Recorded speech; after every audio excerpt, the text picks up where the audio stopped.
La ceremonia de comer y beber es un hecho cultural que cambia con el correr de los tiempos. Sin probabilidades de lluvia. La temperatura es de 33 grados. Seguimos en FM Villa Los Todos, escuchando el siguiente tema musical. En el viejo Buenos Aires no había una sola forma de comer y de beber.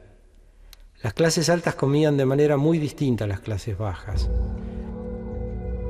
Tampoco se comía igual en los años del virreinato que después de la Revolución de Mayo. El análisis de las vajillas del pasado es lo que da cuenta de estas transformaciones.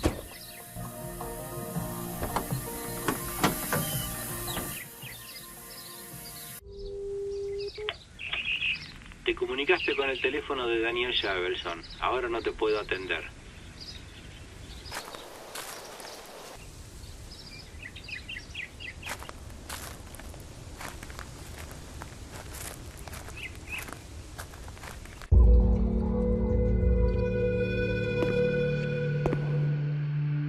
Estudiar nuestra manera de comer y de beber nos puede dar nuevos elementos sobre nuestro pasado. Uniendo los fragmentos de vajilla rota, es posible reconstruir las costumbres de toda una sociedad.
Bueno, y resulta que voy por la ruta y en eso, en un pueblo, encuentro una pulpería rarísima, como si fuera detenida en el tiempo.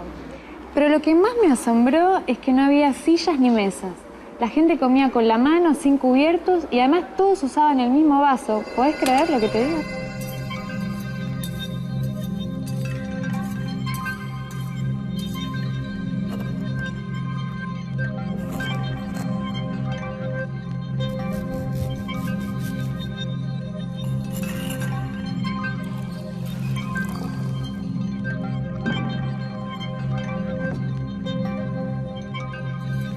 Si no me lo contaras vos, creería que estábamos en Buenos Aires hace 200 años. Acá tengo precisamente las fotos de una excavación que hice en 1997 en Michelangelo. Encontramos un depósito de basura, un pozo, con la basura de todos los días. Estaba lleno de platos, botellas, vasos, todo lo que se rompía todos los días. Y analizando los restos de la vajilla y de los huesos de animales, de la comida, nos pudimos dar cuenta qué poco sabíamos sobre lo que se comía y lo que se bebía en Buenos Aires a mitad del siglo XIX. Pero vos lo que querés decir es que analizando vajilla rota encontrada en excavaciones podés llegar a saber qué se comía y se bebía.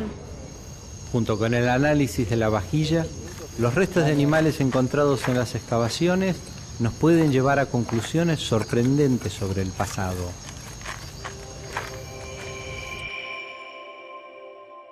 En algún caso se pueden determinar qué tipos de animales consumió la gente en el pasado, qué cantidad de ellos. Podemos hacer una especie de ranking, es decir, se consumió más de esto, más de esto, más de esto, que se trozaron de determinadas maneras, qué partes del animal se aprovecharon, si se dan determinadas condiciones, de qué manera se pudo realmente cocinar ese tipo de restos que nosotros encontramos, cuál pudo haber sido la cocina, digamos, para poder determinar en lo que en alguna medida se puede llamar una conducta de consumo. En la mayoría de los huesos vacunos no se nota evidencia de que estuvieron expuestos al fuego. Pienso que la forma de cocinarlo era hervirlo, básicamente. Y la mejor manera de poder cocinarla era haciendo puchero. La imagen del gaucho comiendo asado era un arquetipo construido a partir de los relatos de los viajeros ingleses. Muchos de ellos llenaron páginas con descripciones e ilustraciones de asados, y no con comidas más tradicionales, como el pescado, o la olla podrida, o el puchero, porque no eran exóticas ni románticas para el público anglosajón. Muchas veces la carne era hervida para quitarle el mal olor que tenía por la falta de frío. La carne hervida era el plato más difundido en la cocina rural, aunque algunas veces se alternaba con carne hecha en el asador vertical.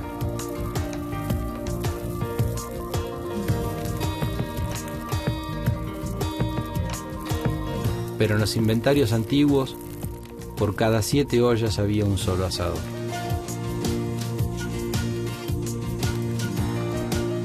La parrilla horizontal que hoy conocemos fue introducida recién a fines del siglo XIX y en la ciudad recién se empezó a masificar por 1920.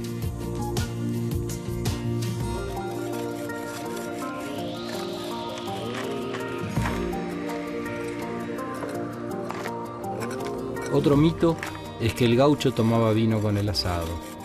Hoy sabemos que en el siglo XIX se acompañaba la carne con cerveza o con ginebra. No, pensándolo así, un recipiente para cerveza, esos cilíndricos que había en los siglos XVIII y XIX.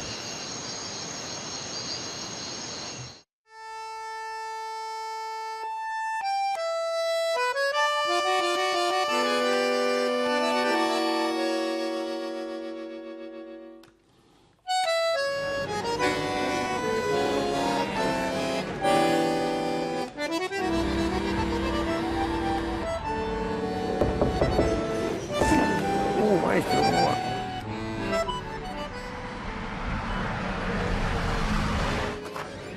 ¿Qué tal?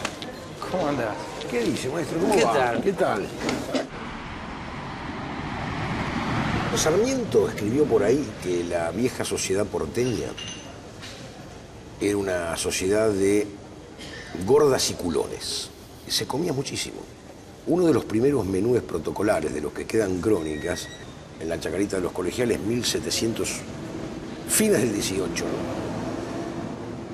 El menú constaba de 6 platos más pucheros. Por otro lado, ese comer sobreabundante era un comer del hervor. Se comía todo hervido. Prácticamente no podía hablarse de comer si no se comía puchero, que es un comer del hervor. Hay una diferencia bárbara entre nuestro puchero y aquel puchero. Nuestra idea tan establecida del asado porteño, ¿no es cierto?, no era tan común. El asado en la ciudad es una emergencia, es una consecuencia de la transformación socioeconómica en la Argentina que se expresa con la irrupción del peronismo. El asado es peronista y la parrillada es cosa de negros. Hasta ese entonces el asado era rural y semiurbano o suburbano. Pero porteño, ciudadano, es decir, oler asado en el corazón de Palermo, de Chacarita o de Congreso, hubo que esperar la llegada del peronismo. Señores, puchero, ¡Epa! buen provecho. Vamos a ver, zapallo, zanahoria, maíz, choclo, nuestro bendito choclo, papa, la papa dulce, boniato o batata. Esto es acelga. Vos sabés que esto estaba contenido en muchos de los pucheros de aquella Buenos Aires. Digamos, los vegetales, garbanzos, acá está. Debe haber repollo por ahí abajo. Acá hay repollo. Esto estaba bastante contenido en las quintas de los alrededores, en las quintas de Buenos Aires. Producían esto, sí, ¿no? Además una producción feraz, digamos, ¿no? Bueno, la carne también tiene una Carne variedad también, fantástica. carne porque también, hay vacuna, tocinos. tocinos. Tocinos aparecían en nuestra cerdos, panceta, chorizos. Y después otra cosa fundamental en todo Qué esto, pinta que tiene esto. que es el pan. Durante muchísimo tiempo el pan había sido sustituido en Buenos Aires por la galleta. Esa famosa galleta de campo. No hubo que esperar el arribo de las grandes corrientes migratorias para que se transforme la panadería como consecuencia del arribo de la panadería italiana. Mira, fíjense, acá hay fragmentos de losa, ¿eh? Mirá, acá hay un fragmento de losa importante.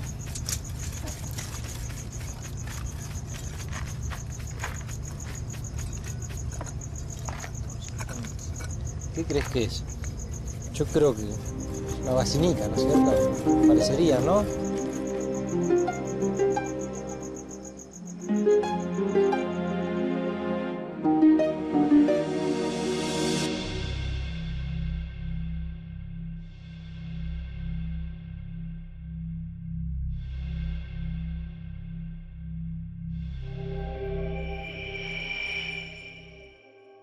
Una de las excavaciones más interesantes que tuvimos en todos los años que trabajamos en esto fue en San Isidro, la casa de los Alfaro, una de las familias fundadoras del pueblo. Encontramos el pozo de basura gigantesco, 7 metros de profundidad, con miles y miles de piezas, muchísimas de ellas enteras o casi completas. Excavarlo fue extremadamente complejo, pero es interesante porque en el fondo empezamos a encontrar un tipo de platos, lo que llamamos escudillas, que preceden al plato en su forma. Están hechas para comer entre las piernas, para colocarlas entre las piernas, no sobre la mesa, y comer con cuchara, sin cuchillo y tenedor. Estas escudillas, por ejemplo, son características del siglo XVIII, con su esmalte color marrón. Aparentemente venían desde bastante lejos en su época, desde Mendoza, y llegaban con las carretas que traían generalmente el vino, traían también este tipo de platos.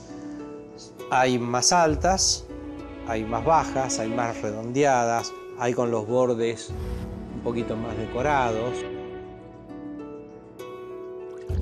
Encontrarse con amigos a tomar un café es un hábito que importamos de Europa en la época del virreinato. La vajilla de ese entonces no era muy distinta a la de ahora. Lo que sí cambió es la forma de usarla.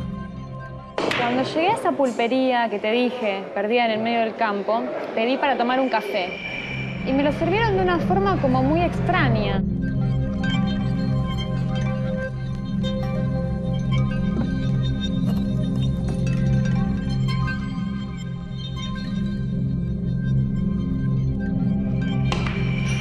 Dejaba rebalsar la taza e inundaba el plato. Y entonces se tomaba de la taza y del plato porque eran productos muy modernos, el té y el café, que acababan de llegar y no había un ritual establecido de cómo se tomaba en la mesa. Nuestro ritual cotidiano del cafecito no es tan antiguo. Empezó a surgir hacia 1770, por ahí, con la llegada de estas nuevas bebidas, el té y el café. Y vienen junto con esta nueva concepción del espacio dentro de la cafetería, es decir, el espacio privado. Esta es una mesa chica, solo para 2 personas, para 3, para 4, pero lo que queda vacío no se puede usar. Es decir, esto es nuestro lugar y lo que hablamos es reservado. El otro, aunque esté a 1 metro, no le interesa lo que nosotros estamos hablando. Eso antes en una pulpería, en una fonda, en un lugar así, era imposible. Ahora, me imagino que en estos espacios que vos me contás eran, digamos, exclusivamente para hombres, ¿no? Las mujeres no podían participar. Incluso estaba re mal visto que entren mujeres, menos aún que entren chicos, a este tipo de lugares. Incluso las diferencias sociales estaban muy marcadas. Pienso en el Café de Marco, que fue inaugurado en 1801, estaba ahí en la intersección de Alsina y Bolívar, y ahí se reunieron muchas veces, ¿no? A discutir, a establecer redes. Gracias. Gracias.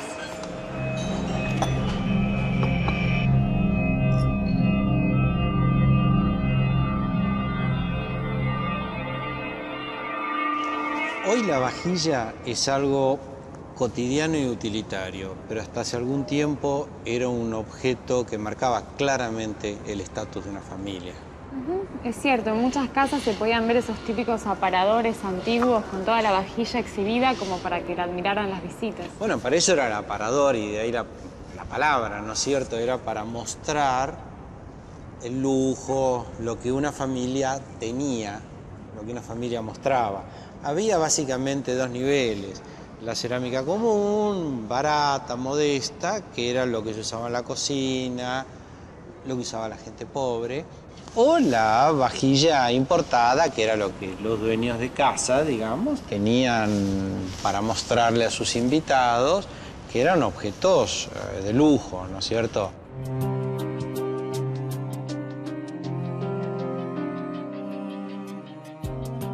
A fines del siglo XVII y durante el siglo XVIII, los utensilios de mesa de las élites se vuelven más y más individuales. De fuentes, vasos y cuchillos comunes para todos los comensales, se pasó a platos, vasos, servilletas, cubiertos y hasta apoyapanes individuales. Lo único que queda para uso colectivo son los juegos de salero pimentero y aceitera vinagrera. Hablar del comer y del beber en Buenos Aires implica entender, primero, el modelo de sociedad en el cual vivíamos. Una sociedad que no producía, una sociedad que consumía objetos importados y que no siempre había en el mercado lo que se necesitaba. Por ejemplo, un frasco de mostaza francesa hecho en París, en Mayólica, un objeto raro, un objeto extraño, costoso. Familias pudientes, familias ricas consumieron mostaza francesa, que luego los recipientes fueron arrojados a la basura y donde gente más pobre los recuperó para volver a utilizarlos como un mate. O sea, algo tan simple y tan sencillo que las fábricas inglesas no fabricaban y acá se hacían únicamente con calabazas. Entonces se les daba diferentes usos. Esto ha pasado muchísimas veces. Entonces tuvieron que amoldar algo que existía a otra forma.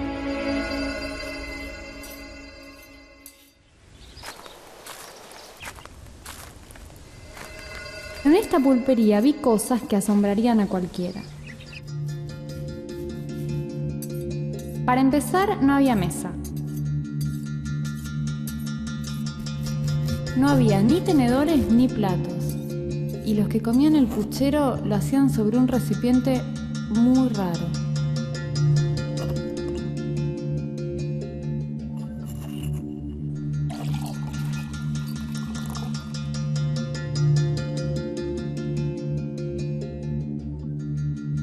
Pero lo que más me extrañó de todo es que tenían un solo vaso del que tomaban todos.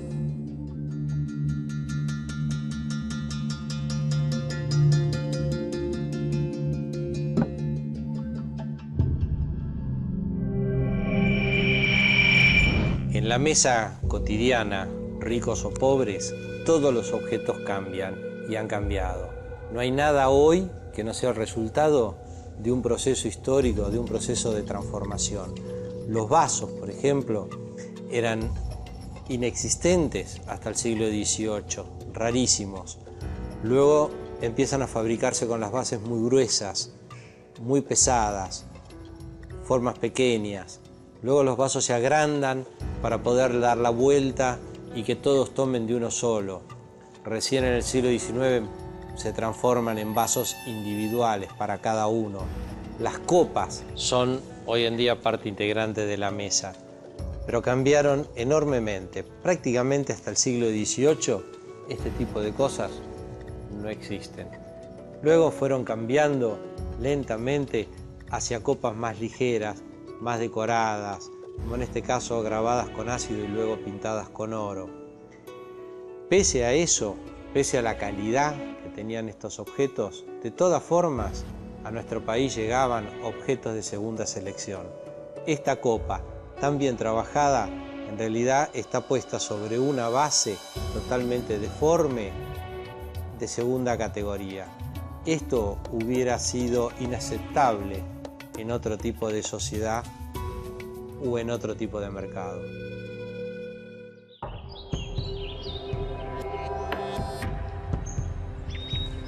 ¿Sabés que todo esto que vimos sobre la comida nos muestra a qué grado de profundidad ha cambiado las formas de comer, de servir y de cocinar en la historia? En los últimos 200 años es casi irreconocible. Pensar que nuestros héroes de la independencia, todos estos grandes personajes, comían sin cubiertos, sentados en el piso, a veces sobre una montura, chorreando grasa por las manos. Es decir, el cambio ha sido impresionante, ¿no? Nos resulta inconcebible. Por supuesto depende de los niveles sociales, pero todos comían de manera diferente. Incluso las formas de servir la comida hasta mediados del 19 eran muy distintas a la actualidad, porque no se servía un plato y después el otro, sino se ponía toda la comida junta sobre la mesa, ya fueran en mesas de familias pobres o ricas, y además no se prestaba atención ni a la temperatura ni al grado de cocción de los alimentos, o sea que era todo como mucho más rústico, ¿no? La cultura del comer. El cambio que se produce en el siglo XIX es pasar de comer a la francesa, que era cuando te ponían todo en la mesa y vos simplemente agarrabas con la mano lo que querías, aunque ya estuviera frío, a comer a la rusa, claro, que es el método que usamos hoy. Actualmente. Eso fue un cambio muy importante en las costumbres. Otro de los objetos que más cambió dentro de la mesa porteña es el plato. Por ejemplo, durante toda la colonia se comen platos de mayólica, una cerámica esmaltada hecha a mano de a una, casi imposible de reponer si se rompía. Recién a fines del siglo XVIII se produce la revolución creamware. Aparece la loza, un nuevo producto industrial, barato, resistente, fácil de limpiar, reemplazable porque se hacían en serie y mejor objeto que representa la revolución industrial en la mesa. Estos platos tenían este tono amarillento que implicaba una gran concentración de plomo y esto enfermaba mortalmente a los que fabricaban, a los obreros en la industria inglesa. Eso llevó a que rápidamente se modifique y surjan estos platos que hoy denominamos Perware por este tono celeste, ligeramente azulado que tiene. Están más cerca de la moda que caracterizó Buenos Aires hacia 1810. Estos son los típicos platos que habían en la época de la Revolución de Mayo. Este tipo de loza azul no gustó mucho en el mundo. El tono no era estéticamente agradable y eso llevó a que se empiecen a fabricar a partir de 1820 unos platos totalmente blancos que desde esa época hasta hoy no han variado. Es notable cómo se ha conservado la forma, la textura, la calidad. Cambió la decoración. Este tipo de decoración floreal era lo característico de Buenos Aires entre 1850 y 1860, quizás hasta el 70, en las mesas de la ciudad.